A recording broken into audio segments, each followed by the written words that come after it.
All right, thank you so much. Well, I'm going to be talking with you today about blasting browser security with extensions. My name is Micah Silverman, and I'm Director of DevSecOps Acceleration for Snyk. I'm a Java developer, and I contribute to some open source projects, and I'll be contributing to the Snyk blog at some point. I haven't just yet, but I will be.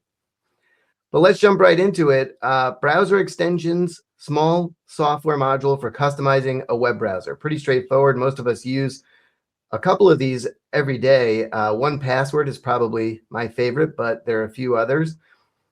And the reason it's worth talking about is because we invested all this time over years of making browsers relatively safe. We sandboxed up our cookies, and we keep things, we have nice alerts. We got the little lock icon that lets us know we're on a secure site. But then we have these browsers extensions that have really broad authority over the browser to do pretty much anything in the background, sometimes without your knowledge.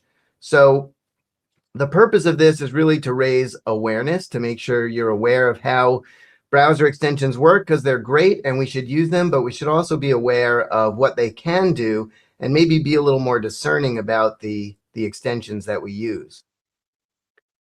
So anatomy of a browser extension, it has a manifest, and that manifest describes three main areas: background scripts, that, like it sounds, these are scripts that run in the background that can do all kinds of things, like make API calls or check on different areas of the browser, like cookies or storage. It all depends on the permissions that you ask for, but it happens in the background, maybe without your knowledge.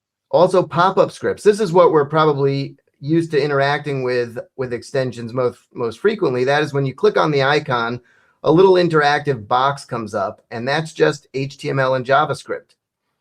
And then we have content altering scripts, and this is a separate area that can alter the contents of a page. And that's very useful. Things like 1Password that allow it to paste in your username and password automatically. Super handy, but also something to be aware of, because a nefarious extension may start altering content without your knowledge. Now, I am not a master extension developer, but I did have a little thought experiment that I designed, and it was, let's see if I write a browser extension that asks for the broadest possible permissions, and what would the experience be like submitting it to the Google Chrome Extension Store and the Firefox Add-ons Store. Would it get accepted? Would it get rejected? How long would it take? And I wanted to be very clear that I was asking for these permissions and to make the code very simple. So it's just HTML and JavaScript, no Webpack or anything like that. I wanted it to be very readable and to be clear what was going on. More about that in a bit. So here's what the manifest file looks like, and you can see it's just JSON, and we have these three sections defined: background, content altering, and pop-up. What I want to draw your attention to here is this permission section. Now, it's an array, but it's odd in that the first position is significant, and it informs what happens with the rest of the positions. So the first position is a regex that describes the URLs or URL parts that should be matched. And as you can see here, if you're familiar with regex, you have my condolences, but also you can see that I'm requesting the world. This will match any URL that you go to of any kind. So then I'm saying, well, for any URL on the planet, I want these following permissions: web request blocking, tabs, and storage. And web request gives me access to every single request that's made that you type in manually, and then that happens automatically as part of rendering a web page. So you go to snyk.io, and then on snyk.io, there's references to a bunch of images and other assets. And so each of those requests, my browser extension now has access to. Web request blocking is a subtle difference, and that is the ability to get a request, to intercept a request, alter it, and then allow it to continue. So it blocks the request until I've done some sort of transformation on it. And then I want access to all the tabs and your storage as well. So broad sweeping access is what I am requesting here for this browser extension. Now, to touch on the history of browser extensions, we live in a golden age now, because back in the bad old days, we had Microsoft and Apple, Google and Mozilla, all with slight variations on a similar theme. And there emerged over time a lot of overlap, especially between Chrome and Firefox, but you had to keep separate code bases because they were different enough.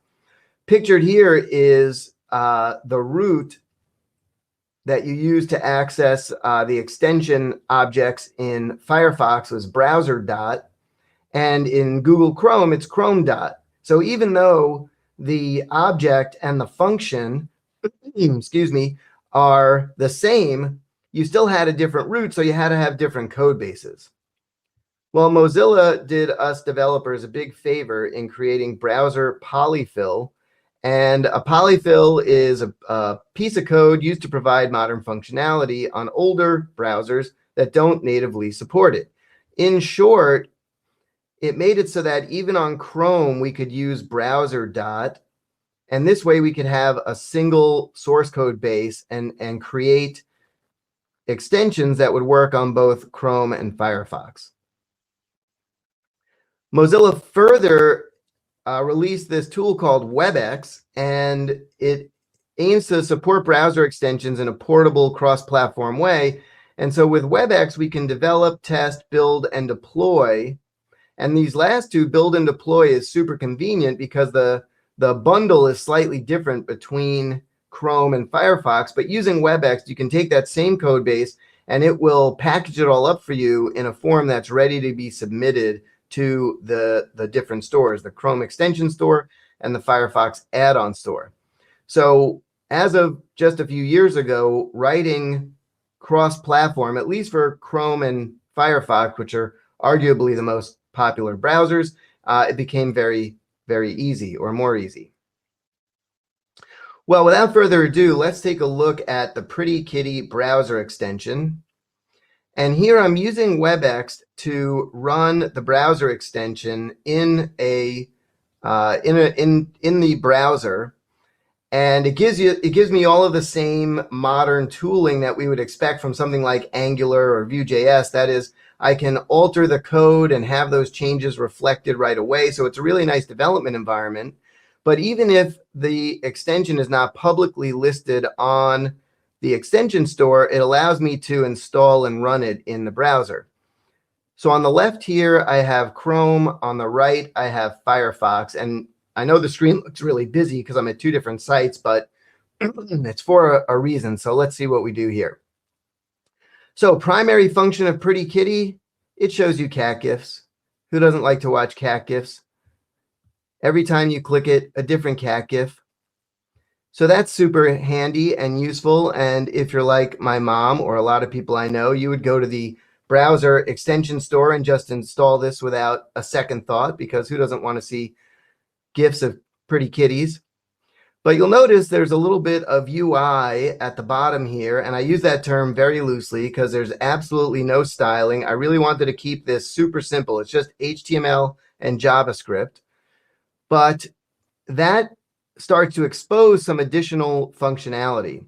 And I want to take a step back. If you've ever played Dungeons and Dragons, you know there are different alignments. I am a chaotic neutral. That means I like to generate chaos, but I don't like to harm people. I'm not evil. Depends on who you ask, maybe. So in writing this browser extension, and especially since I wanted to do this thought experiment where I wanted to get it listed publicly, I wanted to come right up to the line of doing harm or doing something malicious without actually doing something malicious. So what I'm showing you with these checkboxes, I could have just had it automatically do in the background without your knowledge, but instead I made it configurable so that we would have to click the checkbox to see it. So the first checkbox, when you click it, it replaces all of the E's on the page with E's with umlauts. Now, if you just loaded up CNET and all of a sudden all the E's had umlauts over them, you might wonder what was going on over at CNET. but it's not CNET. It's my content altering script that's doing it. A more dramatic checkbox is when I click the Replace Images checkbox, it replaces all the images on the page with cat pictures, and it makes sure to replace them with pictures that are the same dimension that was there previously, so it doesn't mess up the layout of the page, but now they're all cat pictures. So we've covered two aspects of what browser extensions can do. One is the pop-up, and in this case, it just shows cat GIFs. And then content altering scripts where it can adjust the content on the page. Super handy for legitimate use, but if you have a rogue browser extension, maybe not something, I could update all the links on the page to take you to some man-in-the-middle page or some phishing site that looks and feels like this one, just as an example. Now, I want to show you some of the harder to catch aspects of what you can do with a browser extension, and I'm going to switch over here to the Firefox browser. And over here, I've loaded up Snyk's page. I'm going to clear this and I'm going to reload it. And this is the exact same thing. This is Firefox, and I can go and replace ease, and I can replace images. And let's see, did I do it? There we go. So nice cat pictures all over Snyk.